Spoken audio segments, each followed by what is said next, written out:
Allahümme salli ala Muhammedin və ali Muhammed və əccil fərəcəhum.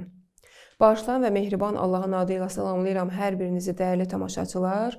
Bugün bir daha Fatimiyyə günlərində sizin qarşınızdayam, sizin xidmətinizdəyəm. Və bugünkü proqramda ən çox müraciətim xanımlaradır. Sözsüz ki, biz ümumi danışıqlar da edirik. Amma bu dəfə xüsusilə çox sual edən xanımlar olur ki, məsələn, Həzrət xanım Fatimiyyə Zəhraya necə özümüzü bənzədək, necə edək ki, bizdən razı olsun, bizim vəzifəmiz ona nisbətdə nədir? Sırf bu mövzu barəsində danışmaq istəyirəm və buna görə də bugünkü hissəmizdə xüsusilə müraciətim xanımlaradır.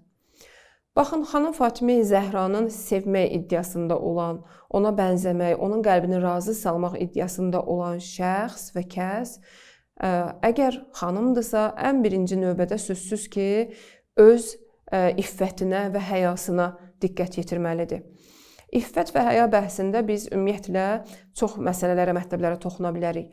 Necə ki, əgər hədislərə baxsaq, hədislərdə qeyd olunur ki, İslam özü özlüyündə üryandır, amma həya onu geyimli edir, onu bir, belə deyək ki, örtür, düzənə salır.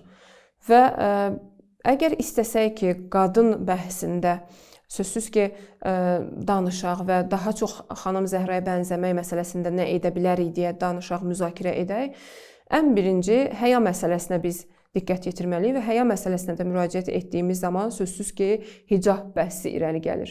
Və hicab bəhsi çox önəmli bir məsələdir ki, o qədər önəmli bir məsələdir ki, əgər biz hər hansı bir dəyəri belə tanımaq istəsək, sözsüz ki, o dəyərlə düşmənin mübarizəsinə baxmalıyıq birinci.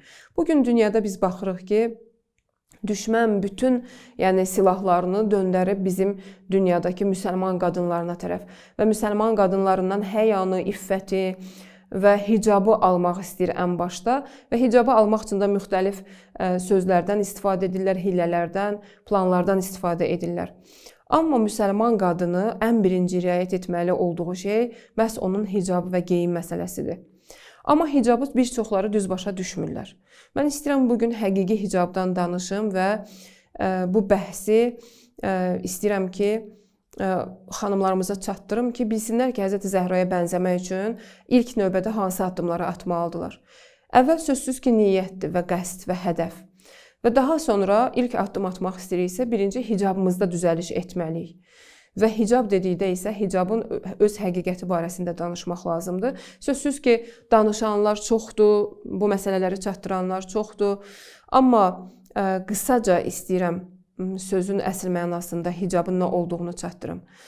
Bəziləri belə düşünür ki, sadəcə başı örtmək, bir örpək atmaq hicab hesab olunur. Və hətta hicab örtürlər, amma əzalar bilinir və yaxud topuqlar çöldə, bilənglər çöldə, zinətlər çöldə. İndi müxtəlif proqramlar çıxıb, proqramlarla özlərini hətta bəzəkli, düzəkli şəkillər çəkib sosial şəbəkələrdə paylaşırlar və qalıcı makiyajlardan istifadə edirlər.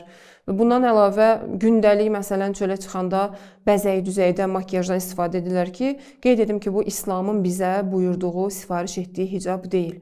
Hicab sözün əsl mənasında 3 hissəyə bölünür. Birincisi bizim bildiyimiz geyimdə hicabdır ki, geyimdə hicabın əsas hədəfi budur ki, qadının bütün bədəni, zinət hesab olunduğu üçün qadının üzü, üz dairəsi və əlin indi məndə olduğu kimi görünən hissələrindən başqa, hər tərəfi, biləng filan bu kimi şeylər və ayaqlar da həmçinin örtülməlidir və bədənin əzaları bilinməməlidir. Nəzik geyim olmamalıdır ki, əzaları bilindirsin. Rənglər o qədər cəzzab, o qədər cazibəli olmamalıdır ki, naməhrəmin diqqətini cəlb etsin və üzdə də sözsüz ki, bəzək düzəkdən və makiyajdan istifadə etmək olmaz. Çünki hicabın mahiyyəti budur ki, əzaları örtsün ki, naməhrəmlərin diqqətini cəlb etməsin. Amma insanların, xanımların əksəriyyəti əzaları örtürlər, üzü gözü bəzəyib düzəyirlər və zinətlərini aşkar edirlər ki, sanki daha çox diqqəti cəlb etsinlər. Bu, İslamın sifariş etdiyi və xanım Zəhranın bəyəndiyi hicab deyil. Bəs geyimdə hicabı birinci düzəltmək lazımdır. Bu, hicabın birinci növü. İkinci növ isə insanın, xanımların məxsusilə rəftarda hicabıdır. Yəni ola bilər ki, bir xanım hətta çadıra geyinsin, kamil hicab geyinsin, amma rəftarı ilə diqqətləri cəlb eləsin. Yəni rəftarı İslam əxlaqına uyğun olmasın, həya çərçivəsində olmasın, iffət çərçivəsində olmasın.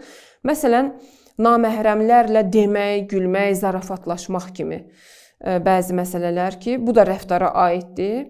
Və yaxud yol yeriyərkən, ola bilər ki, yol yeriyərkən bəzi cəmiyyətdə hərəkətlərdən, rəftarlardan, həyadan kənar rəftarlardan istifadə olunsun ki, bunlar da düzgün hesab olunmur. Deməli, qadın eyni zamandakı geyimi kamildir, rəftarında da iffət və həyaya diqqət yetirməlidir. Cəmiyyətdə, yəni bilməlidir ki, necə davranmaq lazımdır. Buna deyirlər rəftarda hicab. Və üçüncü hicab isə yenə də danışıqda hicabdır ki, Quranda bunların hər üçünə Əshab surəsində, Nur surəsində işarə olunubdur. Ümumiyyətlə, əgər internetin özündə belə hicab ayələrini axtarış etsəz, hamısı bir-bir sizin qarşınıza çıxacaq. Bu barədə çoxları danışıb, çox xanımlar və bəylər danışıblar deyə təkrarçılıq olmasın deyə mən bir-bir ayələri saymaq istəmirəm. Sadəcə demək istəyirəm ki, Qurani Kərimdə həm geyimdə hicab sifariş olunub, təkid olunub, həm rəftarda hicab sifariş olunub, həm də danışıqda hicab sifariş olunubdur. Danışıqda da bizdə Quran buyurur ki, siz naməhrəmlərlə danışanda səsinizi incəltməyin, dəyişdirməyin ki, qəlbində mərəzi olanlar, yəni xəstəliyi olanlar günaha düşməsinlər. Bəzən görürsən ki, xanımlar öz ləhcələrini, danışıqlarını, danışıq tərzlərini, tonlarını naməhrəmin müqabilində dəyişdirirlər. Halbuki bu sifariş olunub ki, dinimizdən məhrəmlərin müqabilində insan incə səsdən, gözəl ləfz və danışıqdan istifadə etsin. Əlbəttə, bu o anlamda deyil ki, biz naməhrəmləri görəndə ədəbdən kənar və yaxud tünd əxlaqla danışaq və yaxud pis cavablar verək, kobudluq mənasında deyil. Bu o mənadadır ki, yəni qadın öz danışığını naməhrəmlərin müqabilində dəyişdirməsin, incəltməsin və onların diqqətini özünə çəkməsin. Ki, biz rast gəlirik ki, əksər halda xanımlar evdə qışqır-bağırla danışırlar, uşaqla, həyat yoldaşı ilə kobud şəkildə danışırlar bəzən. Amma naməhrəm gördükləri zaman səslərini dəyişdirirlər, incəldirlər, danışıq tərzlərini daha səmimi edirlər ki, bu dinimizin cəhətindən və şəriətimizin cəhətindən icazəli deyil. Və əgər xanımlar istəyirsə ki, kamil hicablı kimi xanım Fatimə Zəhranın məhəbbətini, qəlbinin razılığını qazansınlar və Allahın bəyəndiyi, sevdiyi, seçdiyi bəndələrdən, şəxslərdən olsunlar və Allahın ayəsi olan hicaba əməl etsinlər, bəs deməli bu üç şərtlərin hamısına əməl etməlidirlər. Həm geyimdə hicaba, yəni əzalar kamil örtülməlidir, makyajdan istifadə etmək olmaz, zinətləri aşkar etmək olmaz və eyni zamanda rəftarlarına da diqqət etməlidirlər ki, naməhrəm cəmiyyətində nə cür danışırlar, zarafatla, səmimi və yaxud nə bilim, xanıma yaraşmayan, xanımın şəninə uyğun olmayan tərzdə rəftar etməsinlər ki, ehtiramları aşağı enər, yəni onların şəxsiyyəti aşağı enər və üçüncü qismdə də danışıqlarına da diqqət yetirsinlər ki, naməhrəmin müqabilində səmimi, lətif və belə deyək ki, incə səslərdən, cəlbedici səslərdən istifadə edib qarşı tərəfi günaha salmasınlar.